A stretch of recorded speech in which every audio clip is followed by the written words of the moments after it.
ஹல்லேலூயா, ஹல்லேலூயா. ஒரு விஷயம் கூட எடுத்தவர்கள் வாசிக்கலாம். மார்க் எழுதின சுவிசேஷம் 1வது அதிகாரம் 25, 26, 27 3 வசனங்களை சேர்த்து வாசிக்கலாம். அதற்கு இயேசு, நீ பேசாமல் இவனை விட்டு புறப்பட்டு போ என்று அதை அதட்டினார். உடனே அந்த அசுத்த ஆவி அவனை அலக்களித்து மிகுந்த சத்தமிட்டு அவனை விட்டு போய்விட்டது. எல்லாரும் ஆச்சரியப்பட்டு, இது என்ன, இந்த புதிய உபதேசம் எப்படிப்பட்டது? இவர் அதிகாரத்தோட அசுத்த ஆவிகளுக்கும் கட்டளையிடுகிறார், அவைகள் இவருக்கு கீழ்ப்படுகிறதே என்று தங்களுக்குள்ளே ஒருவரோடொருவர் சொல்லிக் கொண்டார்கள். ஹல்லேலூயா, ஸ்தோத்திரம். ஆண்டவராகிய இயேசு கிறிஸ்து உலகத்திலே மனிதனாய் கடந்து வந்தார். நம்மை போல ஒரு மனுஷனாய் இயேசு உலகத்தில் வாழ்ந்தார். இயேசு உலகத்தில் வாழ்ந்த அந்த நாட்களிலே நன்மை செய்கிறவராய் சுற்றித் திரிந்தார் என்று வசனம் சொல்லுகிறது. அந்த நன்மைகளில் ஒன்று அசுத்த ஆவிகளை துரத்துவது. அதாவது அசுத்த ஆவி, பேய் பிடித்தவர்கள் என்று நாம் சொல்லுகிறோம் அல்லவா, அப்படிப்பட்ட பேய் பிடித்த நபர்களை தொட்டு சுகமாக்கி விடுதலை கொடுக்கிற தேவனாய் அவர் காணப்பட்டார். சுமார் 2000 ஆண்டுகளுக்கு முன்பாக இயேசு உலகத்தில் வாழ்ந்த நாட்களில் இன்றைக்கும் அநேக மனிதர்கள் பிசாசு பிடித்தவர்களாய் காணப்படுகிறார்கள். அதே போல் அந்த நாட்களிலும் காணப்பட்டார்கள். சிலர் நாம் நினைக்கிறோம் பிசாசு பிடித்திருந்தால் அவர்கள் என்ன பண்ணுவாங்க? ஆடுவார்கள், ஸ்தோத்திரம், அல்லது வித்தியாசமான காரியங்களை செய்வார்கள் என்று நினைக்கிறோம். ஆனால் ஒன்றை தேவ பிள்ளைகள் தெளிவாய் புரிந்து கொள்ள வேண்டும். நம்முடைய வாழ்க்கையிலே பல நேரங்களிலே பலவிதமான வியாதியின் கட்டுகளும் பிசாசு நம்மை பிடித்திருக்கிறது, பிசாசினால் உண்டாயிருக்கிறது என்பதை அறிந்து கொள்ள வேண்டும். நம்முடைய வாழ்க்கையிலே பொருளாதாரங்களிலே அநேக நேரங்களில் சீர்குலைக்கப்படுவது கூட பிசாசு நம்மை பிடித்திருக்கிறபடியினால் தான் அப்படிப்பட்ட சூழ்நிலைகள் வருகிறது என்பதை நாம் புரிந்து கொள்ள வேண்டும். எப்படி ஆகிலும் தெளிவு வேண்டும். நம்முடைய வாழ்க்கையின் சமாதானத்தை கெடுக்கிற ஒன்று இருக்குமானால் அதற்கு பின்னால் ஒரு அசுத்த ஆவியின், ஒரு பொல்லாத ஆவியின் கிரியை, செயல் காணப்படுகிறது என்பதை தெளிவாய் தேவ பிள்ளைகள் புரிந்து கொள்ள வேண்டும். ஹல்லேலூயா, ஸ்தோத்திரம். ஆண்டவர் இந்த உலகத்திலே அவர் ஜீவித்த நாட்களில், அவர் கடந்து போன நாட்களிலே அநேக வியாதியஸ்தர்களை அவரிடத்திலே கொண்டு வந்தார்கள். அவர்கள் வியாதியை நீக்குவதை விட, நீ சுகமாகு என்று சொல்வதை விட, இயேசு அநேக இடங்களிலே பொல்லாத ஆவியை பார்த்து, அசுத்த ஆவியை பார்த்து இவ்விதமாய் சொல்லுகிறார், நீ இவனை விட்டு புறப்பட்டு போ. பிரைஸ் தி லார்ட், ஹல்லேலூயா. அப்படியானால் ஆண்டவர் அதிகாரம் உடையவராய் காணப்பட்டார். எதின் மேல் அதிகாரம்? அசுத்த ஆவியின் மேல் அதிகாரம் உடையவராய். இந்த அதிகாரம் யாரால் உண்டானது என்று ஆண்டவர் சொல்லும் பொழுது அவர் சொல்லுகிறார், என்னை அனுப்பின என் பிதாவிடத்திலிருந்து எனக்கு அதிகாரம் கொடுக்கப்பட்டிருக்கிறது. ஹல்லேலூயா. அப்ப பிதா இயேசுவுக்கு அதிகாரம் கொடுத்திருக்கிறது உண்மையானால், அந்த இயேசு அவருடைய பிள்ளைகளுக்கு அதே அதிகாரத்தை தந்திருக்கிறார் என்பதை சபை மறந்து போய்விடக் கூடாது. ஹல்லேலூயா. இன்றைக்கு நாம் என்ன செய்கிறோம்? பிசாசு என்றால் பயப்படுகிறோம். ஸ்தோத்திரம். பிசாசு பிடித்திருக்கிறவர்களுக்கு ஜெபம் பண்ண வேண்டும் என்றால், சபையில பிசாசு பிடித்திருக்கிறவர்களுக்கு ஜெபம்னு சொன்னா சிலது வேடிக்கை பார்க்கும்படி நிற்கும், சிலது பயத்தினால வீட்டுக்கு ஓடி போகும். பிரைஸ் தி லார்ட், ஹல்லேலூயா.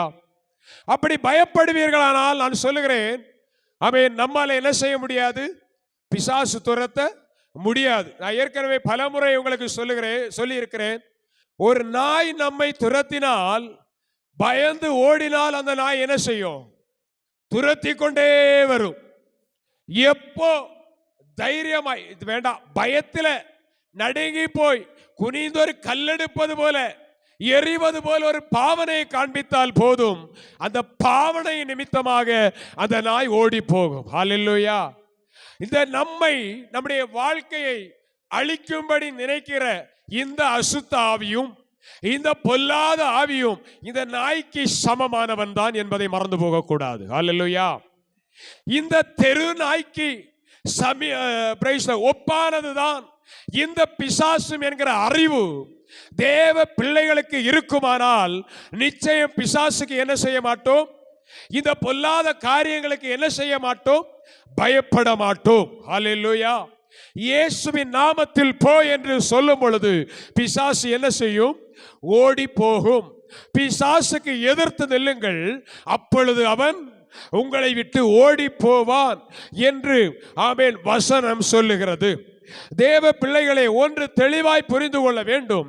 இன்றைக்கு அநேக நினைக்கிறார்கள் கர்த்தரை ஆராதிக்கிற ஆமென் அல்லது பரிசுத்தாவின் அபிஷேகத்தை பெற்ற பிள்ளைகளுக்கு அசுத்த ஆவி ஆமென் நான் இப்படி சொல்லட்டுமா, பிரைஸ் லார்ட், பேய் பிடிக்காது என்று சொல்ல முடியாது. அல்லேலூயா. பரிசுத்தாவியில் நிறைந்திருக்கிறவர்களை என்ன செய்யுமா, பேய் பிடிக்கும், பிசாசு பிடிப்பான். ஸ்தோத்திரம். அசுத்தாவி அவங்களுக்குள்ளே கிரியை செய்வான்.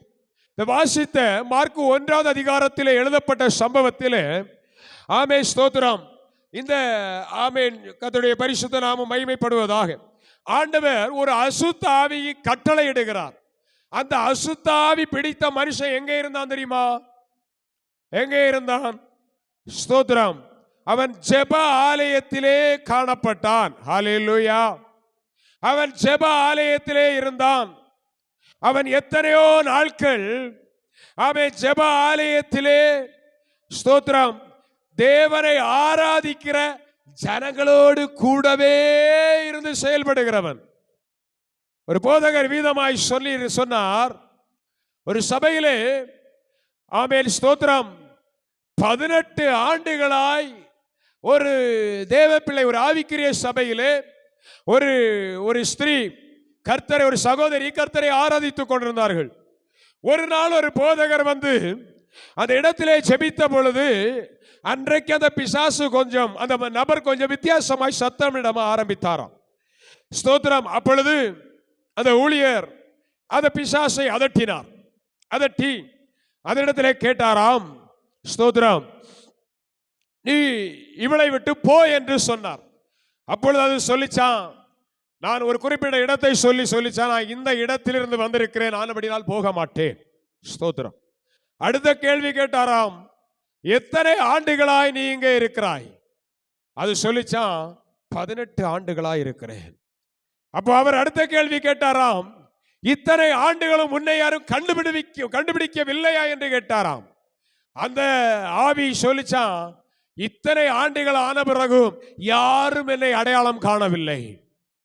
எப்படி நீ அடையாளம் காணாமல் காணப்பட்டாய் என்று கேட்ட பொழுது அது சொல்லிச்சான், எல்லாரும் கையடிக்கும் பொழுது நானும் என்ன பண்ணுவேன், கையடிப்பேன். எல்லாரும் பாடும் பொழுது நானும் என்ன பண்ணுவேன், ஆமென் பாடுவேன். எல்லாரும் ஆடும் போது நானும் என்ன பண்ணுவேன், ஆடுவேன். மற்றவர்கள் என்ன செய்கிறார்களோ அப்படியெல்லாம் நானும் செய்வேன். ஹல்லேலூயா. அதனாலே என்ன பண்ணல, கண்டுபிடிக்க முடியவில்லை. ஹல்லேலூயா. ஸ்தோத்திரம். இது போலவே இன்று அநேகருடைய வாழ்க்கையிலே இந்த அசுத்த ஆவியானது, இந்த பொல்லாத ஆவியானது நமக்குள்ளே அது இருந்து கொண்டு, மறைந்து இருந்து கொண்டு நம்முடைய வாழ்க்கையின் சமாதானத்தை கெடுக்கிறது, சந்தோஷத்தை கெடுக்கிறது, சரீர சுகத்தை கெடுக்கிறது, பலனை கெடுக்கிறது. இந்த ஆவிகளை ஒரு தேவ பிள்ளை சரியாய் அடையாளம் கண்டுகொள்ள வேண்டும். ஹல்லேலூயா.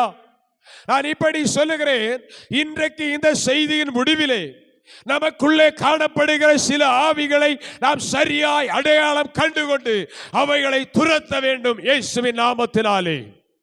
ஹல்லேலூயா. ஹல்லேலூயா.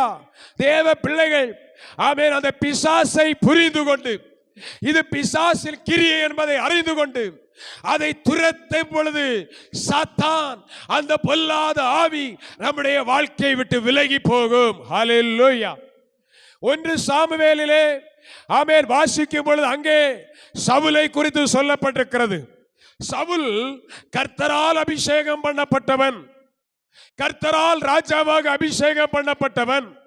ஆனால் அவனுக்குள்ளே என்ன வந்ததா? ஒரு பொல்லாத ஆவி. ஸ்தோத்திரம்.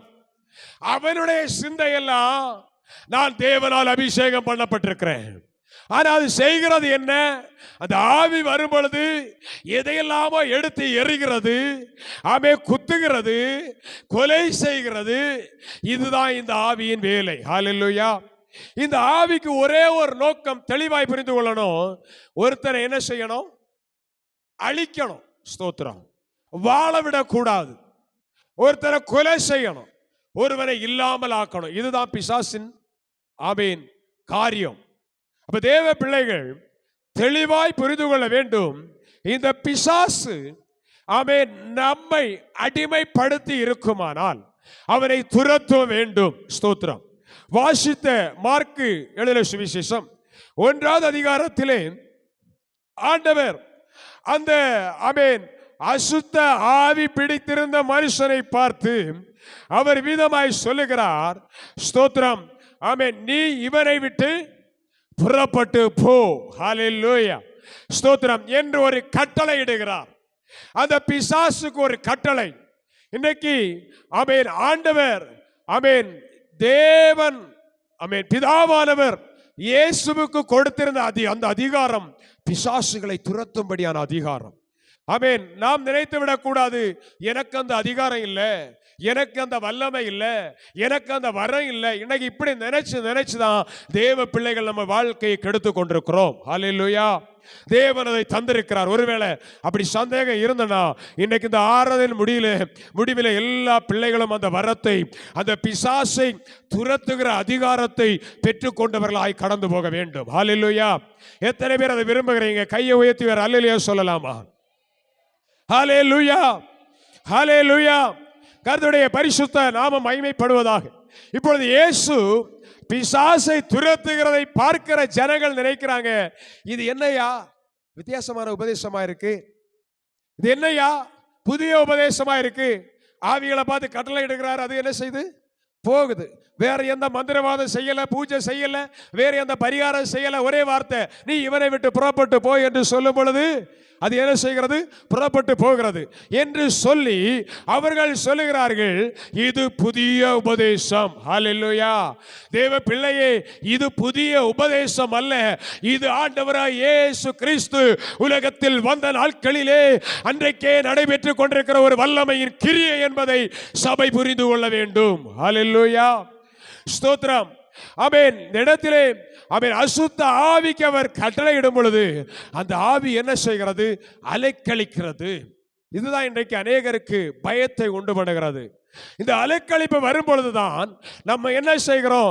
ஆமென், என்ன விட்டா போதும்னு நம்ம நினைக்கிறோம். இல்ல, தேவ பிள்ளைகள் நம்முடைய வாழ்க்கையில சாத்தான் நம்மை அலைக்கழித்தாலும், சாத்தான் நம்மை துரத்தினாலும், சாத்தான் நம்மை நெருக்கினாலும் இயேசுவின் நாமத்தில் போ என்று சொல்லி கட்டளையிடும் பொழுது கர்த்தர் நம்முடைய ஜெபத்தை கேட்பார். பிசாசு ஓடி போகும்படி கர்த்தர் யுத்தம் செய்கிறவராயிருக்கிறார். ஹல்லேலூயா. ஹல்லேலூயா. யார் கட்டளையிடணும்? யார் கட்டளையிடணும்? உங்க வாழ்க்கையில, என் வாழ்க்கையில் இருக்கிற சாத்தானை துரத்த நான் கட்டளையிட வேண்டும். ஹல்லேலூயா. டிஎல் மூடி என்று நினைக்கிறேன். முடியல, வேறொரு நபர். ஆமென். அந்த ஊழியர் ஒரு நாள் ஜெபித்து கொண்டிருக்கும் பொழுது கர்த்தர் சொன்னாராம், நான் கிரியை செய்யும்படி நீ என்ன செய்? எனக்கு கட்டளையிடு. ஸ்தோத்திரம். யாருக்கு? ஆமென். ஜிஆர்ஜி முல்லர் நினைக்கிறேன். ஸ்தோத்திரம். ஆமென். நான் சபையிலே ஆவியாருடைய கிரியை வெளிப்படும்படி நீ என்ன செய்ய வேண்டும்? எனக்கு, யாருக்கு? ஆண்டவருக்கு கட்டளையிடும். ஆண்டவரே நீர் செய்யும் கட்டளையிடணும். நாம் கட்டளை இடும் பொழுது கர்த்தர் என்ன செய்கிறார்? செய்ய ஆரம்பிக்கிறார். இன்றைக்கு நம்முடைய வாழ்க்கையில பிரச்சனை, நம்முடைய வாழ்க்கையில வியாதி, நம்முடைய வாழ்க்கையில துன்பம், என்ன செய்கிறோம்? ஒரு பலவீனம் வந்த உடனே போய் படுக்கிறோம். பிரைஸ் தி லார்ட், ஸ்தோத்திரம். எழுப்பி ஜெபம் பண்ண முடியல, பிசாசை துரத்த முடியல. ஒரு பிசாசின் பொல்லாத கிரியை என்ன தெரியுமா? இன்னைக்கு நம்மை துரத்துகிற, நம்மை அழிக்க பார்க்கிற பிசாசின் பொல்லாத கிரியை வாயை திறக்க விடாது. ஸ்தோத்திரம், ஹல்லேலூயா, ஸ்தோத்திரம். என்ன செய்யாது? வாயை திறக்க விடாது. ராத்திரி தூக்கத்தில் ஏதோ ஒன்று நம்ம மேலே ஏறி இருந்து அமுக்கின மாதிரி இருக்கும். ஸ்தோத்திரம். இயேசுவின் நாமத்தில் போ என்று வாயை திறந்து சொல்லும். அனுபவ ரீதியாக தான் பேசுகிறேன். கர்த்தருக்கு ஸ்தோத்திரம். வாயை திறந்து இயேசுவின் நாமத்தில் போ என்று பிசாசை துரத்தும் பொழுது அந்த பிசாசு என்ன செய்யும் தெரியுமா? சத்தம் விடாதபடிக்கு வாயை தன் கையாலே அமுக்கும், அடைக்கும். பிரைஸ் தி லார்ட், ஹல்லேலூயா. அனுபவித்து பேசுகிறேங்க. ஸ்தோத்திரம். இது சாத்தானுடைய, அதுக்கு தெரியும் இயேசுவின் நாமத்தில் போ என்று இவன் சொன்னால் என்னால என்ன செய்ய முடியாது? இருக்க முடியாது. பிசாசுக்கு தெரியும். அதனால ஆமென், அந்த வியாதியை, அந்த பலவீனத்தை, அந்த பாடுகளை, அந்த சூழ்நிலைகளை சாத்தான் கொண்டு போட்டுவிட்டு நாம் ஜெபிக்க முடியாதபடி, அந்த பிசாசை துரத்த முடியாதபடிக்கு அவன் நம்முடைய நெஞ்சு மேல ஏற இருந்து என்ன பண்ணுவான்? நம்ம அமுக்குவான். எழும்ப முடியாது, முழங்கால் போட முடியாது, வாயை திறந்து ஆமென் ஸ்தோத்திரம் பண்ண முடியாது, வாயை திறந்து போ பிசாசேன்னு கட்டளையிட முடியாது. ஆனால் தேவ பிள்ளைகள் ஆவியில் பலனோடு கூட ஆமென், சாத்தான் நம்மை அழுத்தினாலும், சாத்தான் நம்மை நெருக்கினாலும், தேவ பிள்ளைகள் ஆவியின் நிறைவோடு இயேசுவின் நாமத்தில் போ என்று கட்டளையிடுவோமானால் சாத்தான் என்ன பண்ணிடுவான்? ஓடிடுவா. ஹல்லேலூயா, ஹல்லேலூயா, ஹல்லேலூயா. ஆமென். கர்த்தருடைய பரிசுத்த நாமம் மகிமைப்படுவதாக. பைபிளில் பார்த்தீர்களா, ஆமென், ஒரு ஸ்திரீயை குறித்து சொல்லப்பட்டிருக்கிறது. ஆமென், ஸ்தோத்திரம். அந்த ஸ்திரீ ஆமென் 18 ஆண்டுகளாய் எவ்வளவேனும் நிமிர முடியாத கூனியா இருந்தா. ஸ்தோத்திரம். பார்வை முகம் எல்லாம் எங்க இருக்கும்? மண்ணதான் பார்க்கும். ஸ்தோத்திரம், ஹல்லேலூயா. சபையில வந்தாலும் எங்க இருக்கிறது? எங்க? சபையில. ஆனா நிமிந்து பார்க்க விடாது. ஸ்தோத்திரம். நிமிந்து உட்கார விடாது, எழும்பி நிற்க விடாது. ஸ்தோத்திரம். புரிந்து கொள்ளணும். நான் சொல்லுகிற காரியங்கள் நம்முடைய வாழ்க்கையில இருக்குமானால் இது பலவீனம் அல்ல, இது ஒரு அசுத்த ஆவியின் கட்டு என்பதை தேவ பிள்ளைகள் புரிந்து கொண்டு இன்றைக்கு அந்த அசுத்த ஆவியை நாம் துரத்த போகிறோம். ஹல்லேலூயா, ஹல்லேலூயா. 18 ஆண்டுகள். ஸ்தோத்திரம். 18 ஆண்டுகள் கூனியா இருக்கிறார். லூக்கா எழுதின சுவிசேஷத்தில் ஆமென், ஸ்தோத்திரம், 13வது அதிகாரம். லூக்கா 13வது அதிகாரம். இயேசு அவளை கண்டு, வசனம் 12வது வசனம். லூக்கா 13:12. இயேசு அவளை கண்டு அழைத்து, ஸ்திரீயே,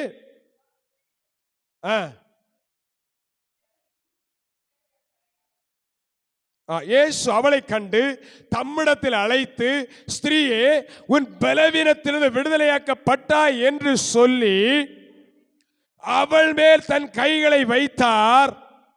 உடனே அவள் நிமிர்ந்து தேவனை மகிமைப்படுத்தினாள். ஹல்லேலூயா. 11வது வசனம் வாசிங்க பார்க்கலாம். அப்பொழுது 18 வருஷமாய் பலவீனப்படுத்தும் ஆவியை, என்ன ஆவியா இது? என்ன செய்யாது? நிமிர விடாது. ஸ்தோத்திரம், ஹல்லேலூயா. நம்ம நினைக்கிறோம் இது என்னது?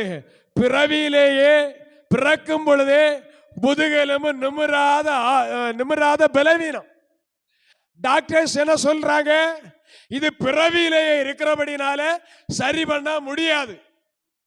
கர்த்தர் பார்த்தார், இது பலவீனம் அல்ல, இது பலவீனப்படுத்துகிற ஒரு ஆவி யாருக்குள்ள இருக்கு? அந்த ஸ்திரீக்குள்ள இருக்கு. ஸ்தோத்திரம். அது இருந்து கொண்டு ஆமென், இவளை என்ன செய்யாது? நிமிர்ந்து உட்கார விடாது. கர்த்தருக்கு ஸ்தோத்திரம். இந்த ஸ்திரீ எங்க இருந்தா? எங்க இருந்தா? ஒரு ஓய்வு நாளில் அவர் ஜெபாலயத்தில். இது எங்க இருக்குது? ஸ்தோத்திரம், ஹல்லேலூயா. இதுவும் ஆலயத்துக்குள்ளதான் இருக்கு. ஆனா எந்த ஆவியை கொண்டிருக்கு? எல்லா ஜெபத்திலையும் இருக்கும், எல்லா பாட்டும் பாடும். கர்த்தருக்கு ஸ்தோத்திரம். எல்லாரும் ஆவியில ரொம்ப குனிஞ்சு நின்னுட்டே கை தட்டும். பாஸ்டர் சொல்றாரு, பரவாயில்ல, இந்த தாய் பலவீனத்தின் மத்தியிலும் கர்த்தரை ஆராதிக்கிறார்கள். ஆனால் உள்ளே இருந்து ஆட வைப்பதும் பாட வைப்பதும் ஜெபிக்க வைப்பதும் அசுத்த ஆவி என்பதை பாஸ்டர் கண்டுகொள்ளவில்லை, கர்த்தர் கண்டுகொண்டார். ஹல்லேலூயா, ஹல்லேலூயா, ஹல்லேலூயா. இன்றைக்கு அந்த ஆவிகளை அடையாளம் கண்டுகொள்ள வேண்டும் சபையே. இன்றைக்கு அந்த ஆவிகளை தெளிவாய் புரிந்து கொண்டு இயேசுவின் நாமத்தில் அவைகளை அதட்டும் பொழுது, இயேசுவின் நாமத்தில் அவைகளை துரத்தும் பொழுது அந்த ஆவி நம்மை விட்டு விலகி போகும். ஹல்லேலூயா, ஸ்தோத்திரம், ஆமென். ஆண்டவர் அந்த ஸ்திரீயை பார்த்த உடனே, ஆமென், தெளிவாய் பார்க்கிறார். நான் இப்படி சொல்லுகிறேன், நான் பிரசங்கம் பண்ணி கொண்டிருக்கிறேன். இதுதான் அன்னைக்கு நடந்தது. இயேசு, ஆமென், ஜெப ஆலயத்தில் பிரசங்கம் பண்ணி கொண்டிருக்கும் போது ஒவ்வொருவருடைய முகத்தை பார்ப்பது போல, ஸ்தோத்திரம், ஹல்லேலூயா, முகத்தை பார்த்து உங்கள் கண்களை பார்க்கும் பொழுது நான் ஆவியில் சொல்லுகிறேன், உங்கள் இருதயத்தை பார்க்க முடியும். ஹல்லேலூயா. இயேசு அதைத்தான் பார்த்தார். பிரசங்கம் பண்ணி கொண்டே இங்க இருக்கிற சின்ன பிள்ளைகளானாலும் பெரியவர்களானாலும் முகத்தை நான் பார்க்கும் பொழுது அந்த முகத்தில் இருக்கிற கண்களின் ஊடே உங்கள் இருதயத்தில் சில ஆழங்களை புரிந்து கொள்ள முடியும். கர்த்தருக்கு ஸ்தோத்திரம். அந்த ஆழத்தை புரிந்து கொண்ட பொழுதுதான் இயேசு அந்த ஸ்திரீயை பார்க்கிறார். அந்த ஸ்திரீயை பார்த்த உடனே இயேசு அவளை என்ன செய்கிறார்? அழைக்கிறார். அவன் சொல்லுகிறா, என்னால வர முடியாது ஐயா, என்னால நடக்க முடியாது, நான் கூனி. ஸ்தோத்திரம். ஆண்டவர் அந்த ஸ்திரீயை அழைக்கிறார். அழைத்து, ஆமென், ஒன்றும் கேட்கவில்லை. அவர் சொல்லுகிறார், ஆமென், ஸ்தோத்திரம், ஸ்திரீயே, உன் பலவீனத்திலிருந்து விடுதலையாக்கப்பட்டாய். ஆமென், ஸ்தோத்திரம். ஒரே வார்த்தை, ஆமென். இயேசு கட்டளையிடும் பொழுது அசுத்த ஆவிகள் ஓடி போகும். பலவீனப்படுத்துகிற ஆவிகள் இயேசுவின் நாமத்தினாலே வெளியேறி போகும். ஸ்தோத்திரம். ஆமென். இன்னும் சொல்லுகிறேன், சபையிலே ஆலயத்திலே நிமிர விடாமல், ஹல்லேலூயா, ஹல்லேலூயா, சிலருக்கு பார்வை அடைய முடியாமல், பார்க்க முடியாத ஒரு பிரைஸ் ஆவி. உலகத்தில் உள்ள எல்லாம் கண்ணு தெரியும், ஆனா என்ன செய்யாது? வசனம் மட்டும் கண்ணுல தெரியாது. ஹல்லேலூயா, ஸ்தோத்திரம். தேவனுடைய மகத்தான கிரியைகளை என்ன செய்ய முடியாது? பார்க்க முடியாது.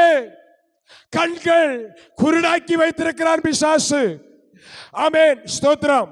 கர்த்தருடைய பரிசுத்த நாம மகிமைப்படுவதாக. லூக்கா எழுதின சுவிசேஷம் 18வது அதிகாரத்திலே, லூக்கா 18வது அதிகாரத்தின் 42வது வசனத்தை எடுத்து வாசியுங்கள்.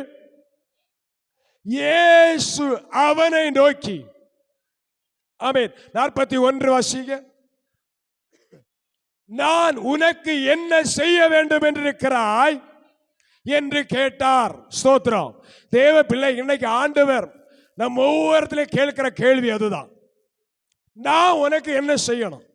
ஸ்தோத்திரம், ஹல்லேலூயா. நான் உனக்கு என்ன செய்யணும்? அவன் சுற்றி நிற்கிற அத்தனை மனிதர்களுடைய கண்களுக்கு முன்பாக தனி ஒரு குரலாய் சொன்னான், ஆண்டவரே, நான் பார்வை அடையணும். சத்தமிட்டு சொன்னான், ஆண்டவரே, நான் பார்வை அடையணும். இன்னைக்கு ஏன் நம்முடைய வாழ்க்கையில சிறையிருப்பு? ஏன் நம்முடைய வாழ்க்கையில விடுதலை இல்லை? ஸ்தோத்திரம். சபையில சொல்லுகிறோம், உங்க காரியத்தை மனம் திறந்து ஆண்டவர்கிட்ட பேசுங்கன்னா வா திறக்கிறீங்களா? திறக்கிறோம். எப்படி? பக்கத்தில் இருக்கிறவங்களுக்கு நான் சொல்றது கேட்கக்கூடாது. நான் சொல்றது பக்கத்தில் இருக்கிறவங்களுக்கு, ஆண்டவரே என் புருஷனை ரட்சியும் ஆண்டவரே, ஜெபம் பண்ண சொன்னா பக்கத்தில் இருக்கிறவங்க கேட்டா என்னது வெக்கம். ஸ்தோத்திரம். எப்படியா பிசாசு போவா? இயேசுவின் நாமத்தில் போ என்று கட்டளையிடும் பொழுது பிசாசு ஓடி போவான். அந்த, ஆமென், பிறவியிலே குருடன், ஆண்டவரே தாவீதின் குமாரனே எனக்கு இரங்கும் என்று கூப்பிட்ட பொழுது சுற்றிலும் அந்த ஜனங்கள் அதட்டுகிறார்கள். ஏய் சும்மா இரு. வசனம் சொல்லுகிறது, அவன் முன்னிலும் அதிகமாய் கூப்பிட்டான். பரியாசம் பண்ணுவாங்க. நீ கூப்பிடும்போது ஒன்ன பார்த்து பரியாசம் பண்ணுவாங்க. நீ கூப்பிடும்போது ஒன்ன பார்த்து நிந்திப்பாங்க. ஸ்தோத்திரம். நேற்றைக்கு தெருவில் இப்படி இருந்தா இன்னைக்கு சபையில வந்து போடுற சத்தத்தை பாரு. சொல்லத்தான் செய்வான். அது யாரு? பிசாசு. அது பிசாசு உன்னை சொல்ல விடாது. ஸ்தோத்திரம். ஆனால் அந்த குருடன், அந்த பார்வை இல்லாதவன் ஆண்டவர் கேட்ட பொழுது மனம் திறந்து சொன்னான், ஆண்டவரே நான் பார்வையடையணும், ஆண்டவரே நான் பார்வையடையணும், ஆண்டவரே நான் பார்வையடையணும். எத்தனை பேர் கேட்க விரும்புறீங்க? உங்க வாழ்க்கையின் காரியத்தை எத்தனை பேர் ஆண்டவர்கிட்ட சொல்ல விரும்புறீங்க? ஸ்தோத்திரம். ஆமே. உன் கண் திறக்கப்பட வேண்டுமானால், உன் வாழ்க்கையில உன்னை அடிமைப்படுத்தி சிறைப்படுத்தி வைத்திருக்கிற அந்த பிசாசு ஓட வேண்டுமானால் நீ சத்தமிட்டு கூப்பிட வேண்டும். அதட்டணும். இயேசுவின் நாமத்தில் போ. ஷாதரபா கபலபா ஷாதலபா. தேவ பிள்ளைகளே, நம்முடைய வாழ்க்கையில சாத்தானை கடிந்து கொள்ளும் பொழுது, இயேசு கட்டளையிட்ட பொழுது சாத்தான் ஓடினான் என்றால், அசுத்த ஆவி ஓடினது என்றால், இன்றைக்கு அதே அதிகாரத்தை நமக்கு தந்திருக்கிறார். அந்த அதிகாரத்தினாலே சாத்தானை துரத்தும் பொழுது அவன் நம்மை விட்டு ஓடி போவான். ஹல்லேலூயா, ஹல்லேலூயா. ஸ்தோத்திரம். மார்க் எழுதின சுவிசேஷம் 2வது அதிகாரம். ஸ்தோத்திரம். அதில் இன்னொரு ஆவியை ஆண்டவர் துரத்துகிறார். மார்க் 2வது அதிகாரம் 11வது வசனத்தை வாசியுங்கள். நீ எழுந்து உன் படுக்கையை எடுத்துக்கொண்டு உன் வீட்டுக்கு போ என்று ஆண்டவர் என்ன பண்ணுகிறார்? கட்டளையிடுகிறார். ஸ்தோத்திரம். ஹல்லேலூயா. அவர் சொன்னார்னு இருக்கு, சும்மா சொல்லி இருப்பாரா? ஆமென். கட்டளை, மாற்று கருத்து செய், அவ்வளவுதான். ஸ்தோத்திரம். ஹல்லேலூயா. நீ சப்பானி தான், நீ திமிர்வாத காரம் தான், படுக்கையில கட்டப்பட்டுதான் கிடக்கிற. ஸ்தோத்திரம். இது வியாதி இல்லை. ஸ்தோத்திரம். தெளிவாய் புரிந்து கொள்ளணும். உங்க வாழ்க்கையை அலக்களிப்பது என்ன இல்லை, உங்க வாழ்க்கையை சுருமைப்படுத்துவது எது அல்ல, வியாதி அல்ல. இது ஒரு பிசாசின் கிரியை, இது ஒரு அசுத்தாவின் கிரியை. ஆமென். ஆண்டவர் ஆமென் திமிர்வாதம் பிடித்த அந்த மனுஷனுக்கு ஆமென் ஆண்டவர் இவ்விதமாய் சொல்லுகிறார், உன் படுக்கையை எடுத்துக்கொண்டு நட. கர்த்தருக்கு ஸ்தோத்திரம். ஹல்லேலூயா. படுக்கையை எடுத்துக்கொண்டு உன் வீட்டுக்கு போ. ஹல்லேலூயா, ஹல்லேலூயா. ஸ்தோத்திரம். அவன் ஆமென் என்ன செய்தான் தெரியுமா? ஆண்டவர் சொன்னாரு, உன் படுக்கையை எடுத்துட்டு வீட்டுக்கு போன்னு சொன்னார். அவன் எங்க போனான் தெரியுமா? அவன் எங்க வீட்டுக்கு போனானா? ஸ்தோத்திரம். அவன் தேவ சமூகத்திலே, அடுத்த வசனம் என்று நினைக்கிறேன், அந்த வசனம் இவ்விதமாய் சொல்லுகிறது. ஆமென். ஸ்தோத்திரம். அவன் கர்த்தரை மகிமைப்படுத்துகிறவனாய் காணப்பட்டான். ஹல்லேலூயா, ஹல்லேலூயா, ஹல்லேலூயா. தேவ பிள்ளைகளை 12வது வசனம் கடைசி சொல்லுகிறது, ஆமென், நாம் ஒரு காலும் இப்படி கண்டதில்லை என்று சொல்லி தேவனை மகிமைப்படுத்தினார்கள். ஹல்லேலூயா. ஸ்தோத்திரம். தேவ பிள்ளைகளே, இன்றைக்கு உங்க வாழ்க்கையில கஷ்டம், போராட்டம், பிரச்சனை, குழப்பம், வியாதி, துன்பம், பலவீனம், நீ நினைக்கிற இது வியாதி இல்ல. தெளிவாய் புரிந்துக்கோ, இது ஒரு அசுத்தாவின் கிரியை. உன்னை எழும்ப விடாதபடி உன்னை சிறைப்படுத்துகிற ஒரு பொல்லாத ஆவியின் கிரியை. அந்த அசுத்த ஆவியை இயேசுவின் நாமத்தில் போ என்று உன் வாயில தான் துரத்தணும். எத்தனை பேர் இப்ப ஆயத்தமா இருக்கிறீங்க? ஹல்லேலூயா. 2 நாளாகமத்தின் புஸ்தகத்திலே ஆமே ஸ்தோத்திரம். ஆமே 32வது அதிகாரம் 24வது வசனத்துல ஒரு ராஜா, ஒரு மனுஷன் இருந்தான். கர்த்தருக்கு ஸ்தோத்திரம். எசேக்கியா என்று சொல்லப்படுகிற ஒரு மனுஷன். ஸ்தோத்திரம். அந்த மனுஷனுடைய வாழ்க்கையிலே காணப்பட்ட காரியம், ஒரு பலவீனம் உண்டாயிற்று. அந்த பலவீனம் நீங்கும்படியாய், ஆமென் ஸ்தோத்திரம், கர்த்தருடைய பரிசுத்த நாம மகிமைப்படுவதாக ஒரு கட்டளை பிறப்பிக்கப்பட்டது. அந்த கட்டளை உருவான பொழுது, ஆமென் ஸ்தோத்திரம், அவன் விடுதலை பெற்றவனாய் கடந்து போனான். ஹல்லேலூயா. அவனுக்கு சுகம் உண்டாயிற்று. ஆமென் ஸ்தோத்திரம். ஆமென். 2 நாளாகமம் 32வது அதிகாரம் 24வது வசனத்தை வாசிக்கும் பொழுது, அந்நாட்களில் எசேக்கியா வியாதிப்பட்டு மரணத்துக்கு ஏதுவாயிருந்தான். அவன் கர்த்தரை நோக்கி ஜெபம் பண்ணும்போது அவர் அவனுக்கு வாக்குத்தத்தம் பண்ணி அவனுக்கு ஒரு அற்புதத்தை, ஆமென் ஹல்லேலூயா, ஆமென், ஒரு வாக்குத்தத்தம். ஸ்தோத்திரம். இப்ப கேட்கிறேன், எத்தனை பேருக்கு ஆண்டவர் வாக்குத்தத்தம் பண்ணி இருக்கிறார்? முழு சபைக்கு ஆண்டவர் ஒரு வார்த்தை கொடுத்திருக்கிறார். நான் உங்கள் நடுவிலே உலாவி உங்கள் தேவனாயிருப்பேன், நீங்கள் என் ஜனமாயிருப்பீர்கள். ஸ்தோத்திரம். ஹல்லேலூயா. அப்படியானால் பலவீனமா இருக்கட்டும், பாடுகளா இருக்கட்டும், உபத்திரவமா இருக்கட்டும், ஒரு தேவ பிள்ளை கர்த்தருடைய சமூகத்திலே ஜெபம் பண்ணும் பொழுது, தேவனோடு உறவாடும் பொழுது, தேவனோடு நடக்கும் பொழுது, கர்த்தர் அந்த பலவீனத்தின் மத்தியிலே இறங்கி உலாவி கொண்டிருக்கிறார். ஹல்லேலூயா. அவர் இறங்கி உலாவும் பொழுது, அவர் இறங்கி அதான் வாக்கு தத்துவம்.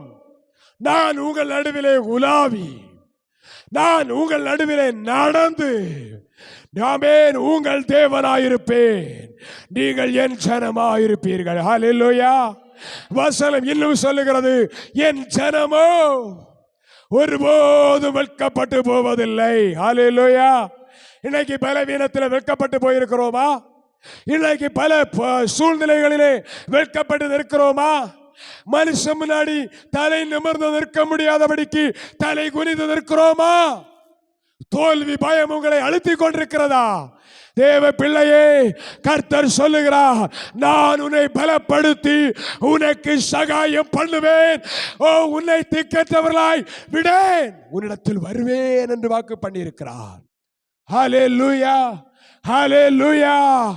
ஆமென். பிரைஸ். நீங்க நினைத்து விடக் கூடாது, சபை அறியாமையிலே இருக்கக்கூடாது.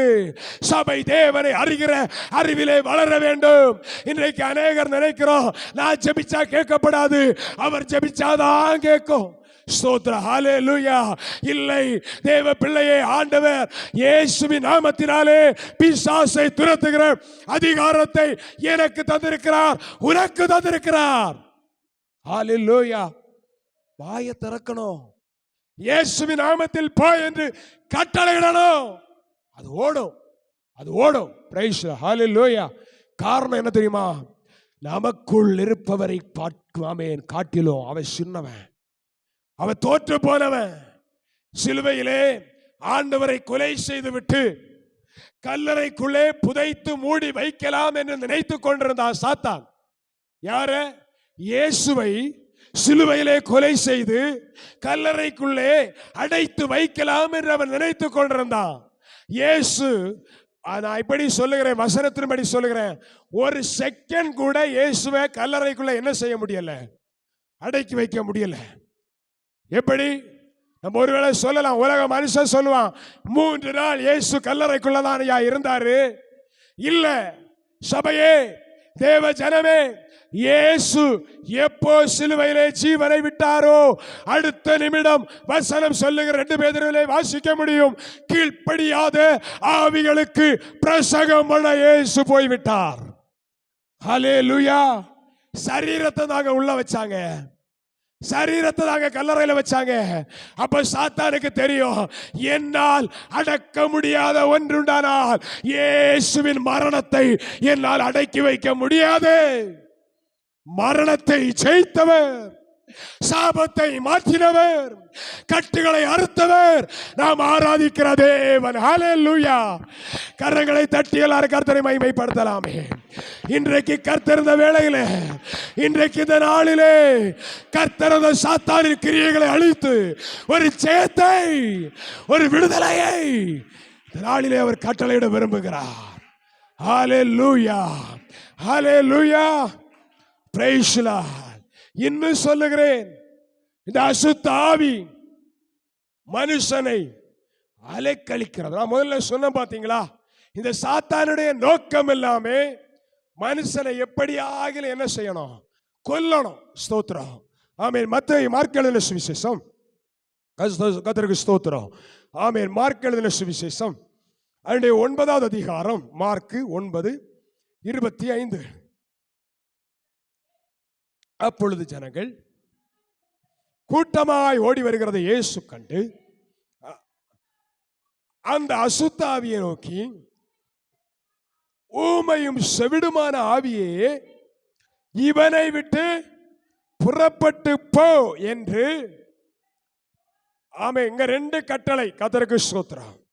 இவனை விட்டு புறப்பட்டு போ. அடுத்த கட்டளை, இனி இவனுக்குள்ள போகாத. கர்த்தருக்கு ஸ்தோத்திரம். ஒன்று போ, இன்னொன்று போகாதே. ஸ்தோத்திரம். ஒன்று இவனை விட்டு போ, இன்னொன்று இவனுக்குள்ளே போகாதே. இயேசுவின் நாமத்தில் ஹல்லேலூயா. பிரியமான தேவனுடைய பிள்ளைகளே, ஒரு தெளிவு வேண்டும்.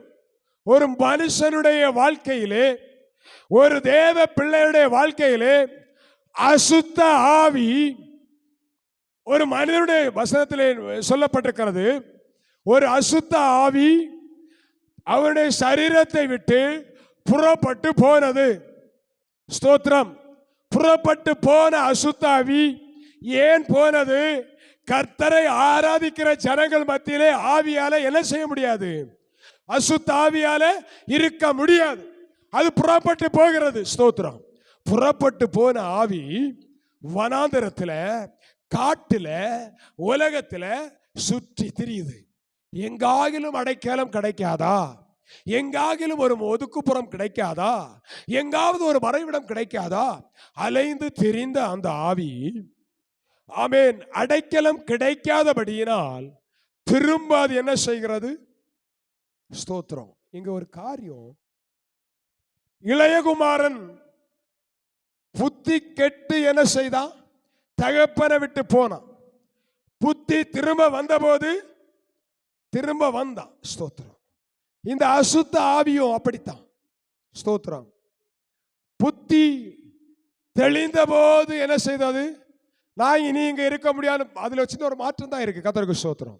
அவன் புத்தி கெட்ட போது தகப்பன் வீட்டை விட்டு புறப்பட்டான். அசுத்த ஆவி புத்தி தெளிந்த போது இனி இங்க இருக்க முடியாதுன்னு போச்சு. அங்க போன பிறகு அதுக்கு புத்தி கெட்டு போச்சு. ஸ்தோத்திரம்.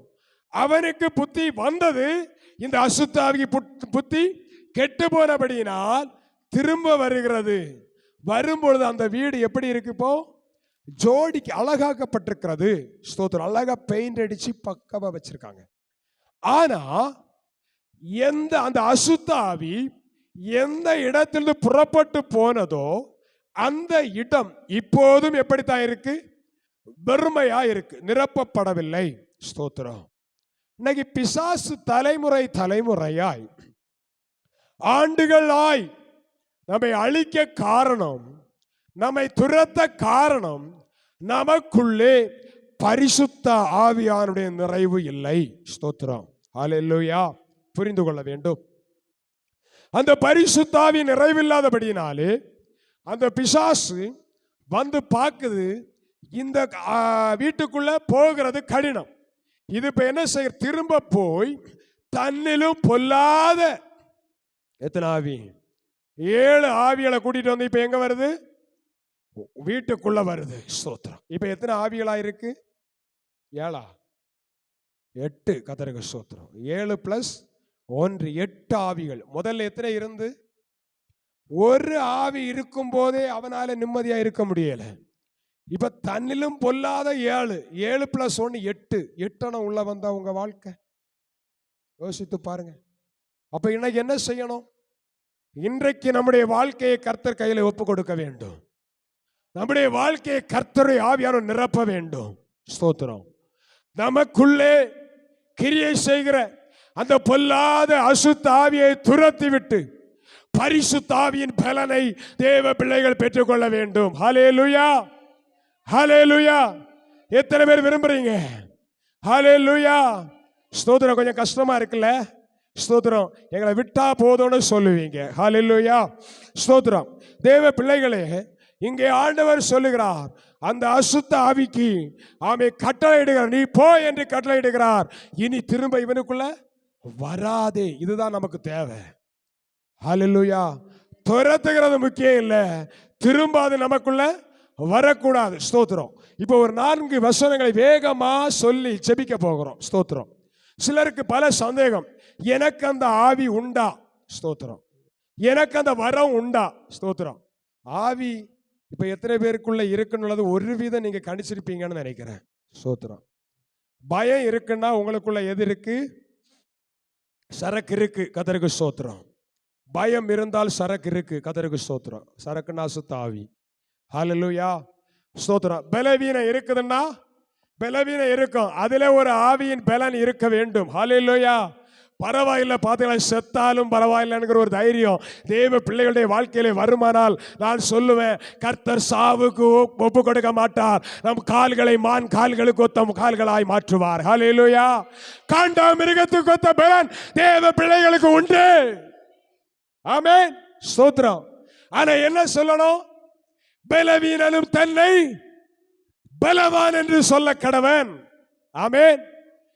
தலைவேதனையா இருந்தாலும் பரவாயில்ல, நன்றாயிருக்கிறேன். ஸ்தோத்திரம். சொல்லி விட்டு எழும்புக, தலைவலி பறந்தே போகும் இயேசுவின் நாமத்தில். ஹல்லேலூயா. நீ துரத்தணும். அந்த அதிகாரம் உங்க கையில கர்த்தர் தந்திருக்கிறார். ஆமென். அவர் தந்துட்டார், பயன்படுத்துகிறது உங்க விருப்பம். ஸ்தோத்திரம். அதை மட்டுமே சில காரியங்களை உங்களுக்கு சொல்லி வேகமாய் ஜெபிக்க போகிறோம். மத்தேயு எழுதின சுவிசேஷம். ஆமென். மத்தேயு எழுதின சுவிசேஷம் 10வது அதிகாரம் அதனுடைய 8வது வசனத்தை வாசிங்க. வியாதி உள்ளவர்களை சுஸ்தமாக்க. யாரு யாருக்கு சொன்னார்? சீசர்களுக்கு. இப்ப சொல்லுவீங்க, அது சீசர்களுக்கு, ஏன் எங்களுக்கு இல்லை? ஸ்தோத்திரம். ஹல்லேலூயா. இயேசுவை ஏற்றுக்கொள்வீர்களானால், இயேசுவை நம்புவீர்களானால், நாம் ஒவ்வொருவரும் அவருடைய சீசர்கள். சீசர்களின் தொகை என்ன ஆயிற்று? பெருகிற்று. அந்தியோகியாவிலே சீசர்களுக்கு முதலில் கிறிஸ்தவர்கள் என்கிற பெயர் வழங்கப்பட்டது. அப்ப கிறிஸ்தவன் என்று ஒரு தேவ பிள்ளை இருந்தால் நீங்க யாரு? நான் யாரு? சீசர்கள். இப்ப சீசர்களுக்கு ஆண்டவர் கொடுக்கிற கட்டளை தான், வாசிங்க. வியாதியுள்ளவர்களை சுத்தமாக்குங்கள், குஷ்டரோகிகளை சுத்தம் பண்ணுங்கள், மரித்தோரை எழுப்புங்கள். ஆமென். ஹல்லேலூயா. ஆண்டவர் என்ன பண்ணியிருக்கிறார்? இப்போ பிசாசை துரத்துகிற அதிகாரத்தை யாருக்கு தந்திருக்கிறார்? எல்லாரும் சொல்லுவோமா? அவை சத்தமா சொல்ல போகிறோம். பிசாசை துரத்தும் அதிகாரத்தை கர்த்தர் எனக்கு தந்திருக்கிறார். பிசாசை துரத்தும் அதிகாரத்தை கர்த்தர் எனக்கு தந்திருக்கிறார். ஆமென். ஹல்லேலூயா, ஹல்லேலூயா. அப்ப இன்னைக்கு என்ன செய்ய போகிறோம்? துரத்த போகிறோம். ஹல்லேலூயா, ஸ்தோத்திரம். கர்த்தருடைய நாமம் மகிமைப்படுவதாக. இன்னும் வாசிங்க. மார்க் எழுதின சுவிசேஷம் 3வது அதிகாரம். ஸ்தோத்திரம். மார்க் 3வது அதிகாரம் 14, 15. அப்பொழுது அவர் 12 பேரை தெரிந்து கொண்டு அவர்கள் நம்மோடு கூட இருக்கவும் பிரசங்கம் பண்ணும்படியாக அவர்களை அனுப்பும்படியாகவும் வியாதிகளை குணமாக்கி பிசாசுகளை துரத்தும்படி அவர்கள் அதிகாரம் உடையவர்களாயிருக்கும்படி. ஹல்லேலூயா, ஹல்லேலூயா. இனி யாரு சொல்லக்கூடாது, பிசாசை பார்த்தா பயமா இருக்கு. இல்ல, அவனை துரத்தும்படியான அதிகாரத்தை கர்த்தர் சிலுவையிலே நமக்கு தந்திருக்கிறார். ஹல்லேலூயா, ஹல்லேலூயா. இன்னைக்கு ஆண்டவர் ஒரு கிரியை செய்ய ஆரம்பிப்பார். இன்னைக்கு சாத்தானை ஆமென் துரத்தும்படியான அதிகாரத்தை நான் புரிந்து கொள்ள செய்திருக்கிறார்.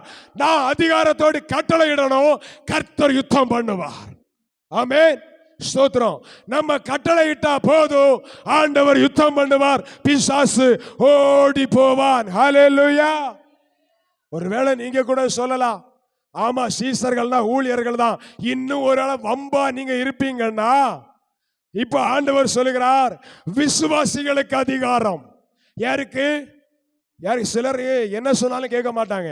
சீசர்கள்னா ஊழியர்கள் தான், அவர்களுக்கு தான் அந்த அதிகாரம். என்ன சொன்னாலும் கீழ்ப்படியவில்லைன்னா உங்களுக்கு அடுத்த வசனம் ஆண்டவர் சொல்லுகிறார் விசுவாசிகளுக்கு ஆமென் பிசாசை துரத்துகிற அதிகாரத்தை தந்திருக்கிறார். மார்க் எழுதின சுவிசேஷம் 16வது அதிகாரம். ஸ்தோத்திரம். ஜெபிக்க போகிறோம். ஆமென். மார்க் 16:17 எடுத்து வாசிங்க. விசுவாசிக்கிறவர்களால் நடக்கும் அடையாளங்கள் ஆவன. யாரால? விசுவாசிக்கிறவர்கள். யாரு? விசுவாசிகள். கர்த்தரை விசுவாசிக்கிறவர்கள் யாரு? விசுவாசிகள். அப்ப நம்ம எல்லாம் யாரு? உண்மைதானா? சோத்திரம். ஏன் பின்ன வாய் திறக்கல? நம்ம எல்லாரும் கர்த்தரை விசுவாசிக்கிறவர்கள், தேவ பிள்ளைகள், விசுவாசிகள். விசுவாசிகளால் நடக்கும் என் நாமத்தினாலே பிசாசுகளை போதுமா? போதுமா? சோத்திரம். ஹல்லேலூயா. பிசாசை துரத்தனா என்றால் மட்டும் போதும். விசுவாசிகள் ஊழியக்காரன் கூட நீங்க ஆகண்டாம்.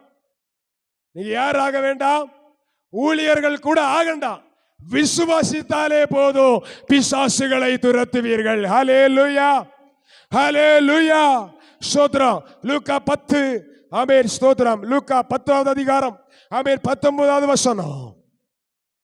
இதோ சர்ப்பங்களை தேள்களையும் மிதிக்கவும் சத்துருவின் சகல வல்லமையும் மேற்கொள்ளவும் உங்களுக்கு அதிகாரம் கொடுக்கிறேன். ஹல்லேலூயா. இது யாருக்கு தெரியுமா? தேவனுக்காக செயல்பட யார் விரும்பினாலும் உனக்கு ஆண்டவர் அதிகாரத்தை தந்திருக்கிறார். ஸ்தோத்திரம். ஹல்லேலூயா. உங்க வீடு முழுசும் ரட்சிக்கப்படாம இருக்கலாம். நீ ஒருத்தி, நீ ஒருவன் தேவனுக்காக செயல்பட ஆரம்பித்தால், அதுக்கு முன்னாடி உள்ள வசனத்தை வாசித்து பார்த்தால் தெரியும். 70 பேர்களை கர்த்தர் நியமித்து அவர்களுக்கு ஒரு சந்தோஷம். நாங்க போய் பிசாசை அதட்டினோம், நாங்கள் பிசாசை துரத்தினோம், பிசாசு என்ன ஆகி போச்சு? ஓடி போச்சு. அப்ப தேவனுக்காக ஒரு வைராக்கியம் இருந்தாலே போதும், பிசாசை அதட்டுகிற அதிகாரத்தை கர்த்தர் தந்திருக்கிறார். ஹல்லேலூயா, ஹல்லேலூயா. ஆமென். தேவ பிள்ளைகளே, நம்ம ஒரு 5 நிமிடம் ஆவியில நிறைஞ்சு ஜெபிக்க போகிறோம். இந்த ஜெபம் பிரைஸ் லார்ட், நீங்க எப்படி ஜெபிக்கிறீங்களோ எனக்கு தெரியாது. முழங்கால நிக்க முடிஞ்சா முழங்கால், இல்ல முழங்கால நிக்க முடியாதுன்னா எழும்பி நில்லுங்க. ரெண்டும் முடியாதுன்னா உட்கார்ந்து கொள்ளுங்க. ஒரு 5 நிமிஷம் பிசாசுகளை நீங்க துரத்த போறீங்க. ஹல்லேலூயா, ஹல்லேலூயா. ஆண்டவர் அன்றைக்கு செய்திருக்கிறார், இன்றைக்கும் அவருடைய வல்லமை குறைந்து போகவில்லை. அவருடைய வல்லமை குறைந்து போகவில்லை. எந்த கட்டுகளா இருந்தாலும் சரி, எந்த பலவீனங்களா இருந்தாலும் சரி, எந்த பாடுகளா இருந்தாலும் சரி, வாழ்க்கையிலே உபத்திரவங்கள், பாடுகள், போராட்டம்